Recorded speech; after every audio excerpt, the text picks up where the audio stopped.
Well, good morning everybody, and welcome to my channel Simply Espresso, coming to you this morning from the northeast of Scotland.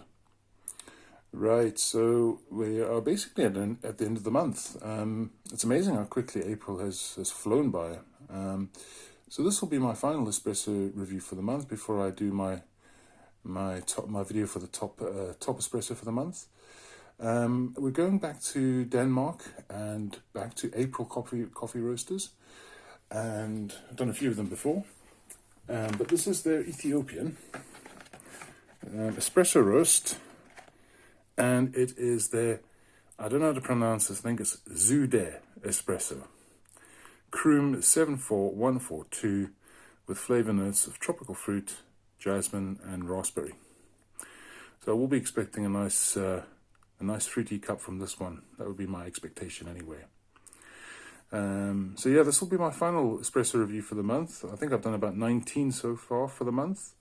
Probably not as, well, definitely not as many as I did for last month and also February. However, you know, as I've said before, this is a hobby for me, so I can only do a certain amount of espresso reviews for the month, depending on what time I've got available. My aim is for this channel is always to do about 15 per month, so I am way ahead of schedule, so to speak. Anyway, so onto this Ethiopian. So as I said, I've tried several of April's coffees before. They all are really good quality. The subscription, though, I have decided to cancel for the moment, mainly because I am getting quite a few duplicate coffees from them. I mean, there's no disrespect to them. I'll enjoy all of their coffees. However, I want to try a variety of coffees, and I just don't feel I'm quite getting the variety that I want from this particular roaster. But they are, you know, if you enjoy your medium to light roasts, I would highly recommend April, to be honest. Anyway, let's get onto this coffee then. So I've weighed out the 18 grams of beans. So what we'll do is just pop along to the niche, take a look at the beans in the setting I've chosen. I'm back in a second, guys. Okay, guys, so welcome back. That's us up top looking down at the beans on the niche.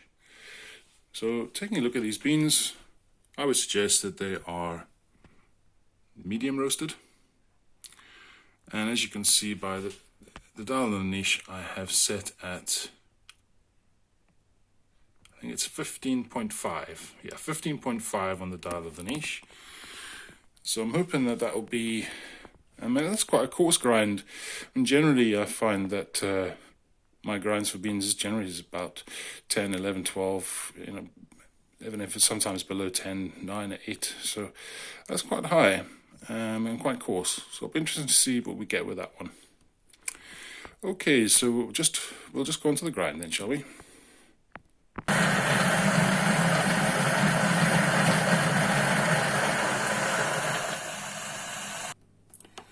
Okay guys, so welcome back. That's us now at the Puristika ready to pull a shot. So the boiler is sitting at 93 degrees Celsius, and the puck has been prepped with the 18 grams of coffee, so we hope to get 36 grams out. My aim for this shot will be probably about 28 to 30 seconds. I'll be quite pleased if I get in that range. So let's just pull a shot then, shall we, and see what we get.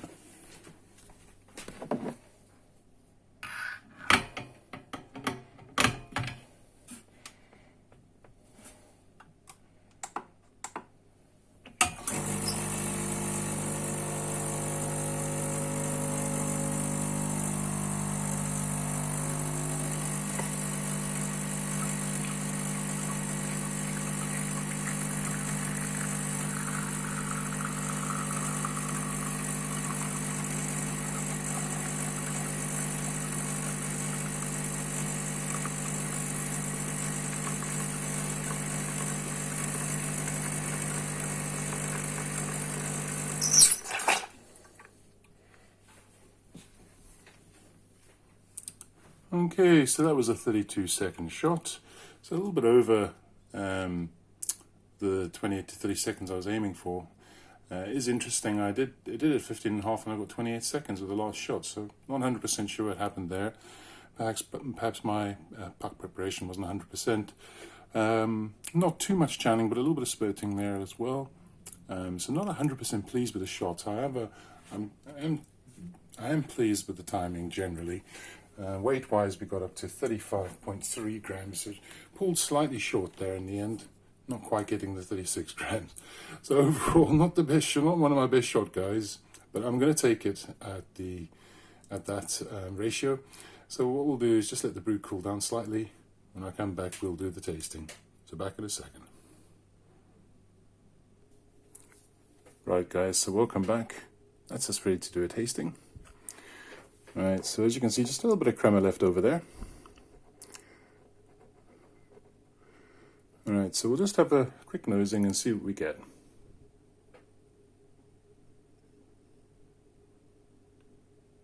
Oh, this jasmine, definitely. Herbal note. Getting that straight up front. There's some fruitiness there. Berries, fresh berries. Does smell very rich and inviting. Right, very interested to try this. And let's get straight onto the taste.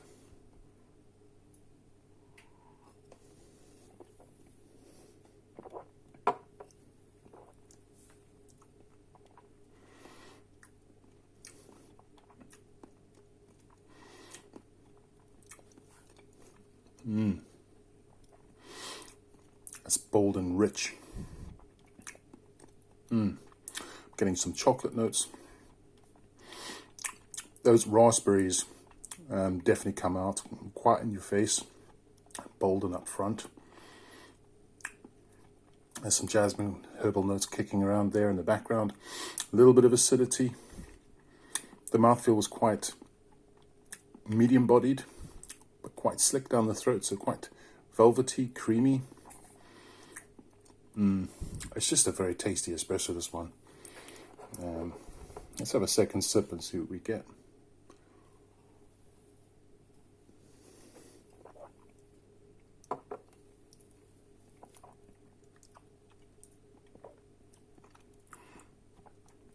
So second sip, a little bit more dryness on the palate, a bit more citrus and acidity coming through. Fresh berries, raspberries. There's some fruits there as well. I can't really fully identify what those fruits are. Definitely getting oranges coming out, but that's more to do with the citrus notes coming through with the acidity. It's just so tasty. Highly, highly enjoyable. Those chocolate notes again coming through as well on the palate. More dryness and more juiciness. Just a lovely juicy cup, this one. I'm really, really, really impressed with this particular coffee, guys, from April. I'm getting more, now I'm getting some returning sweetness as well. Sugary, apricots. It's just absolutely lovely. That aftertaste and finish is just lingering. Main notes are the raspberry. So you're getting that tartness, but you're getting some sweetness as well, just cutting through that tartness, and it's just highly, highly enjoyable. That jasmine is also coming in as well. Again, really, really enjoyable, this one. As I was saying, with regards to April, out of all the coffees I've tried from April, this is my favorite one. This bag is just about gone, and I got this in April, and the 250 gram bag I've nearly finished. This one is, as I've said, is excellent as an espresso. As a score, I'm going to give this a high mark. I would say between an 8.5 to a 9. I think it's excellent as espresso. However, I think it is even better as an Americano. For me, this rivals Morgan's Ethiopian that I tried last month, I think it was. That was also incredible as an Americano. More lighter on the palate. This one is far more creamier in the cup and full-bodied in the cup. Just classic Ethiopian notes as well. If you've had Ethiopian coffees before, you'll know exactly what I mean. It just tastes, as soon as you taste it, it's just, you just know it's an Ethiopian, but it's just this is such a juicy, fruity, enjoyable cup, and a full-bodied cup as an Americano. And as I said, as an espresso, it's just as, in my opinion, just as impressive. But this one really caught me by surprise. I mean, I've enjoyed April's coffees. I think that they're all been very good to excellent. However, I think this one just really, for me, just kicks it up a notch and takes it from excellent to great. It really is that good, in my opinion. And it's a shame I'll be leaving April subscription. Unfortunately, I just can't justify the price. I mean, it is quite expensive, their monthly subscription for the 4 bags of beans. And, you know, if I'm going to get duplicate bags every month, I don't really see the point in carrying on unless it was a bean that I absolutely adored. And I would say that this one here is probably the only one that I would say I would repeat purchase. No, there's no qualms about it. I would repurchase this particular espresso. I think it is excellent though. Okay, so this is getting a bit long, guys. I am rambling a little bit here. Anyway, that's April's Ethiopian Zewde espresso roast, and as I said, it scores 8.5 to 9 out of 10 from me. Okay, guys, so that's the final review for the month. What I'll do is I'll either do a video later today or tomorrow, just doing my top espressos for the month. But as always, guys, thanks for watching. It's always appreciated. And if you enjoy my content, please like, comment, and subscribe to the channel. Otherwise, guys, have a fantastic Saturday. I'll see you later. Take care.